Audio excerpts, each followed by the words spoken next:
Okay, we're ready to start our in-vehicle engine start section. Like I mentioned before, it is very important for you guys to observe your safety acts or safety features. Got the keys back out of my pocket.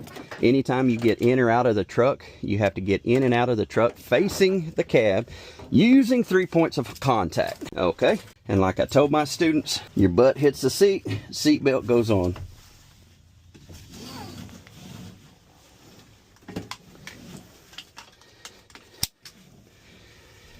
Hydraulic brake check. There's 4 specific steps to that, and as you notice that asterisk, this is the only automatic failure.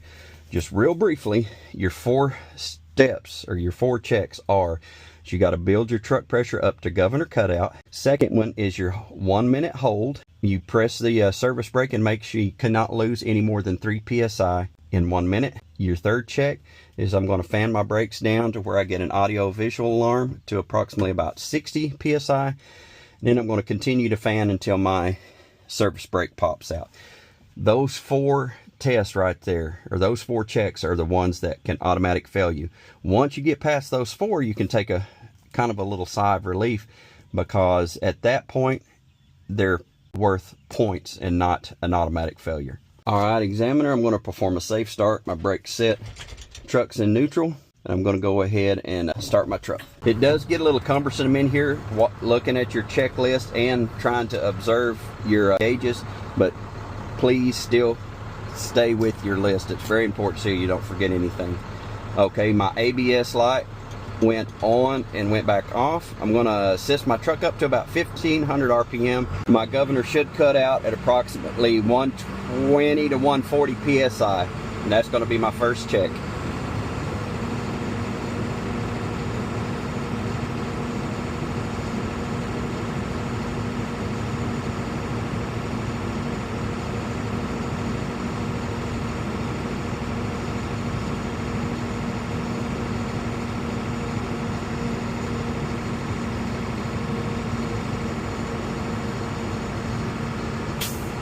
Alright, examiner, my governor cut out at approximately 120 psi.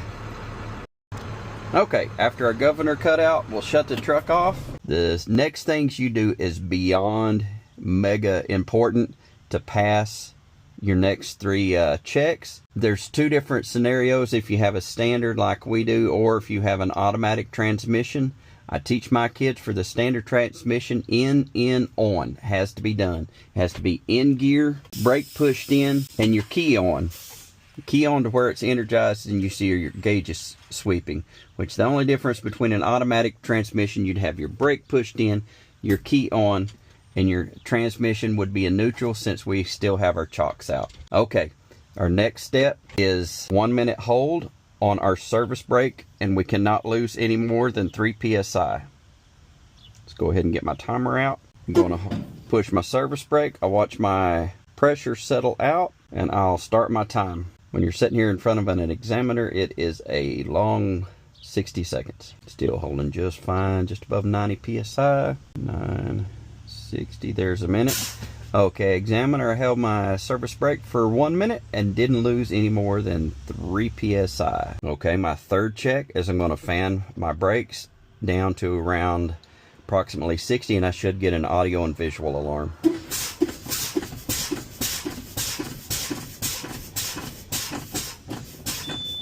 All right, examiner, there's my audio, and I can see my visual alarm. It happened around 60 psi. I'm going to continue to fan until my emergency brake pops out, and that should happen anywhere from 20 to 40 psi.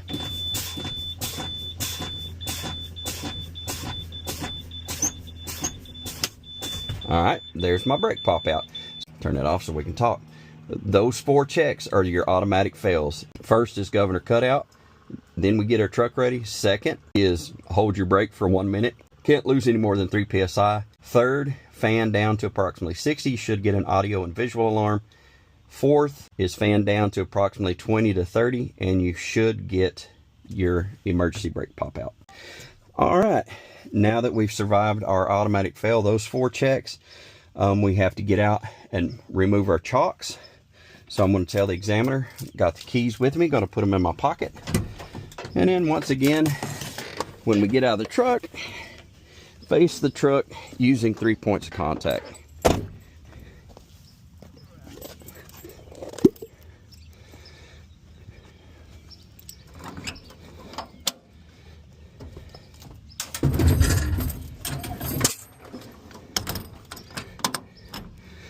Once again, get back in the truck, 3 points of contact at all times. Okay, now we're ready to do another safe start. We're going to build our truck back up to a governor cutout. Once again, my ABS light went on and back off.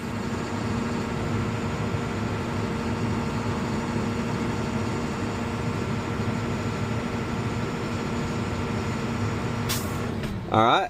Examiner, my governor cut out again at about 120. Now we're going to do our parking and trailer brake check. This is our tug test. Our truck brake is engaged. Going to put it in gear. Pull against it a little bit. It works.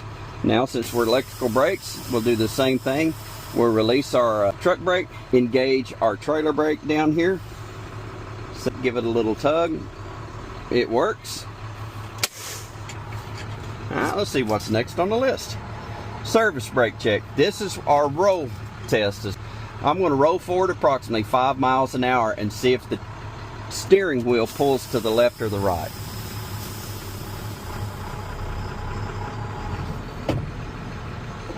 Alright, go ahead and stop. Alright, examiner, my steering wheel didn't pull to the left or the right, and that indicates that my brakes are adjusted properly. Okay, lighting indicators. It's what you can see in here from your dash. Lets you know your lights are working outside. There's 6 of them you need to talk about. The first one, when you turn your key on, you want to see your ABS light come on and go back off. Number 2, left turn signal. Number 3, right turn signal. Number 4 is 4 ways. Number 5, you need to make sure when you turn your lights on that your lights come on and you can see the difference between your high beams and your low beams. Okay, emergency equipment. I teach my students this is FET. You got your extra fuses for the F, your extinguisher for your E, and your orange triangles is the T. So there's my extra fuses. There's my triangles. Here's my fire extinguisher. 3 things you need to say about your fire extinguisher. There's a pin in place, it's fully charged, and it's properly secured. Windshield traffic monitoring devices. My windshield is clean and clear and not cracked. No illegal stickers obstructing my view. My mirrors, they're both clean, clear, and not cracked. You need to tell them that they are adjusted to you. Wipers and washers. Okay, you've got your wiper arms. They're not cracked, bent, or broken. They're secured to the motor with the correct hardware. My blades are properly secured to my wiper arms. There's no cuts or frays or tears in my wiper blades, and you have to operate your washer fluid. My washer fluid does work. All right, heater and defroster. Turn everything to the right. My defroster works. Click back to your feet, and my heater works. Turn everything back to the left. And city horn.